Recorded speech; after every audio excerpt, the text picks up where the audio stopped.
होती है उसके अंदर छिपी हुई डिमांड है कि हमारी डिमांड क्या है। क्या हमारी डिमांड अकेले पंजाब की है? क्या हमारी डिमांड अकेले हरियाणा की है? अगर डिमांडें पूरे देश की है तो आंदोलन भी पूरे देश का है। और सरकार कहती है कि ये पंजाब के लोग अकेला आंदोलन लड़ रहे हैं। फिर सरकार बताए कि एनएसए हरियाणा में किसके ऊपर लगाया, कुर्की के बरंट किसके किए, लाठी चार्ज हरियाणा में किसके ऊपर किया। वो कौन लोग थे भाई?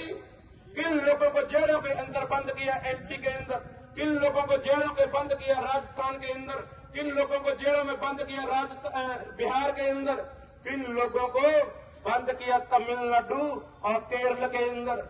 कहने का मतलब है सरकार दिखाना चाहती है, लेकिन आप सब लोगों से अपील और निवेदन भी है, अपने अपने माध्यम से, अपने अपने फेसबुक चैनलों से, जहां बड़े चैनल हमारे फेसबुक के वहां ट्विटर बंद कर दिए गए हैं, वहां मेरी अपील है पुरजोर किसानों के, नौजवानों से, मजदूर साथियों से, दुकान के ऊपर बैठे दुकानदारों से और घर के अंदर बैठी मेरी माताएं और बहनें, अपने फेसबुक और यूट्यूब चैनलों से जहां पर भी इंटरनेट की सेवाएं हैं उनको ज्यादा से ज्यादा शेयर कर हमने उन लोगों का कंट्रोल करना है। आप लोगों के सामने एक बहुत बड़ा आपको चैलेंज है। आप पूरी दुनिया की लड़ाई लड़ रहे हैं, पूरे देश की लड़ाई लड़ रहे हैं, इसलिए बड़े संयम से हमने ये लड़ाई लड़नी है। आगू सहवानों की अपील के ऊपर ख्याल रखना है। जहां हमारे साथियों ने अपनी शहादतें दी हैं वहीं सरकार को बता देना चाहते हैं। आप लिख को दो कि आप लोगों को कितनी शहादतें चाहिए। ये लोग तो लाइनों में खड़े होकर शहादत देने वाले लोग हैं, इनके विचार के अंदर बड़ी ताकत है। इसलिए हम सरकार से भी कहना चाहते हैं, हरियाणा की सरकार डराने और धमकाने का काम कर रही है। वो बोलती है आपके पासपोर्ट रद्द कर दिए जाएंगे, आपके लाइसेंस रद्द कर दिए जाएंगे, आपके वीजे रद्द कर दिए जाएंगे, आपको नौकरी से निकाल दिया जाएगा। लेकिन मैं बता देना चाहता हूं मेरे हरियाणा के लोगों, डरने की जरूरत नहीं है। यही दर्ज इन्होंने 2020 के अंदर बनाने की कोशिश की। 60,000 के ऊपर मुकदमे दर्ज किए हरियाणा के अंदर, लेकिन अब की बार सरकार ने 70,000 पैरा मिलिट्री फोर्स हरियाणा के अंदर लगाई हुई है। 70,000, 6,500 गांव है और 70,000 पैरा मिलिट्री फोर्स है।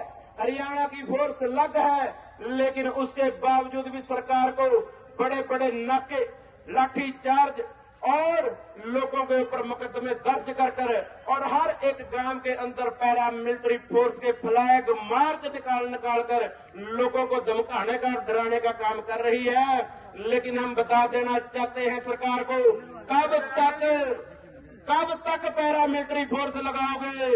आने वाले समय के अंदर 2 इलेक्शन है, सत्ता का रास्ता गांव की गलियों से निकलता है।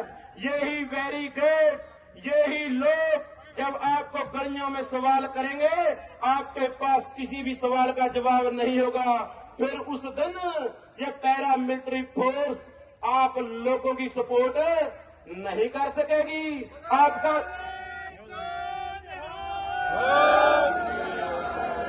बीजेपी का झंडा उठाने वाले लोगों को अगर गलियों से निकलना बंद न कर दिया, फिर हरियाणा वालों का नाम बदल देना समय सबका आता है। आज इस देश का गृह मंत्री सोचता है मैं गोली चलाकर दबा लूंगा, इस प्रदेश का मुख्यमंत्री सोचता है मैं आगे नहीं आने दूंगा और अपने प्रशासन अधिकारियों को आगे कर उनसे डराने का, धमकाने का काम करता है। मैं विशेष तौर पर अंबाला के प्रशासन को बता देना चाहता हूं, किसान साथियों, अंबाला के एसपी ने कहा मैं एनएसए लगा दूंगा। कल अंबाला के एक डीएसपी ने बयान दिया कि हम इतने आपके वीजे रद्द कर देंगे, आपके ऊपर मुकदमे कर देंगे। लेकिन कोई भी लोग डरने वाले नहीं हैं। आज भी यहाँ हजारों की गिनती के अंदर हरियाणा के लोग हैं और हर तरह से यहाँ मदद कर रहे हैं। लेकिन कब तक रोकेंगे? ये जितना प्रेशर डालेंगे हम उतनी ताकत के साथ लड़ेंगे। मैं आप लोगों को विश्वास दिलाना चाहता हूं, जितने भी यहाँ पर लोग पंजाब के साथी बैठे हैं, बड़ी बड़ी जथेबंदियां यहाँ पर पहुंची हुई हैं, मैं आपको विश्वास दिलाना चाहता हूं ऐसी लड़ाई लड़ेंगे। उस दिन भी पीछे नहीं, आज भी पीछे नहीं, सबसे आगे होकर लड़ेंगे।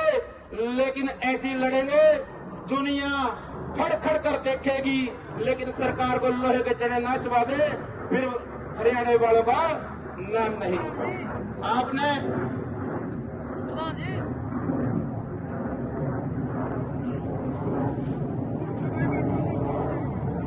आज किसान के ऊपर प्रेशर है, गेहूं और धान बेचता है, सरकार खरीदती है, सरकार जानबूझकर भिजवाती है गेहूं और धान।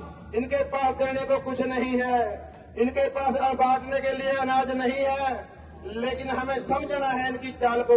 हमने अपनी सारी फसलों के ऊपर एमएसपी गारंटी का कानून बनवाना है, ताकि अगर हम सरसों बीज कर आए तो हमें टेंशन ना हो कि सरसों बीज दिए क्या रेट होगा क्या नहीं होगा।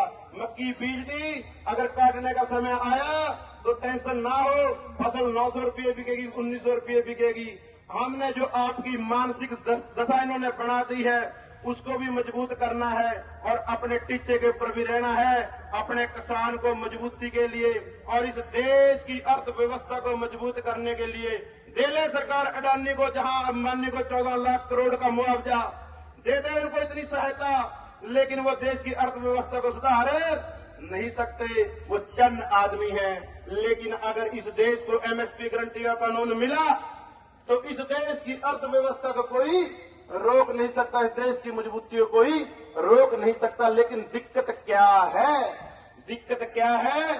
आपकी टोटल जमीनों को जो अधिग्रहण इन्होंने बिल बनाया 4 गुना से कम कर 2.5 गुना के ऊपर एक्वायर करने की बात है, और फिर उस जमीनों को अडानी अंबानी को देकर आपके बच्चों को उनकी फैक्ट्रियों के अंदर नौकर टिफिन लेकर आप स्वाभिमान की जिंदगी ना जी सके। सिंपल एक बात के अंदर है, आपकी जमीनें कॉर्पोरेट को कम से कम रेट के ऊपर देना और उसके ऊपर फैक्ट्री या खेती कराएं। आपके बच्चे कम से कम कितनी, असम के अंदर टोटल जमीनें कॉर्पोरेट के पास है, दुनिया की सबसे खूबसूरत चाय पत्ती वहां पर पैदा होती है। आधे एकड़ का किसान बड़ी अच्छी तरह से जिंदगी व्यतीत कर लेता था, लेकिन जमीनें कॉर्पोरेट के पास चली गई। आज वहां किसान का बच्चा 40, 50, 60 रुपए के अंदर दिहाड़ी करता है।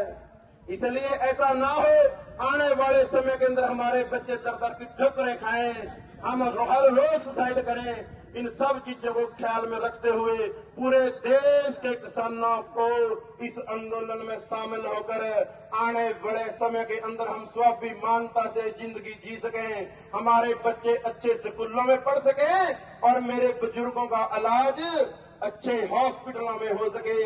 ये हमारी लड़ाई है। इतनी की बेनती करते हुए कोई अल्फाज आप लोगों की शान के खिलाफ निकला हो, आप लोग बख्शण योग हैं। सो सभी साथियों का बहुत बहुत धन्यवाद। शुभ कर्म के नाम पर 1-2 नारा लगाना है। शुभ कर्म तेरी सोच दे, शुभ कर्म अमर रहे, शुभ कर्म अमर रहे। इतनी बेनतियां प्रवान करो। वाहिगुरु जी का खालसा, वाहिगुरु जी की फतेह।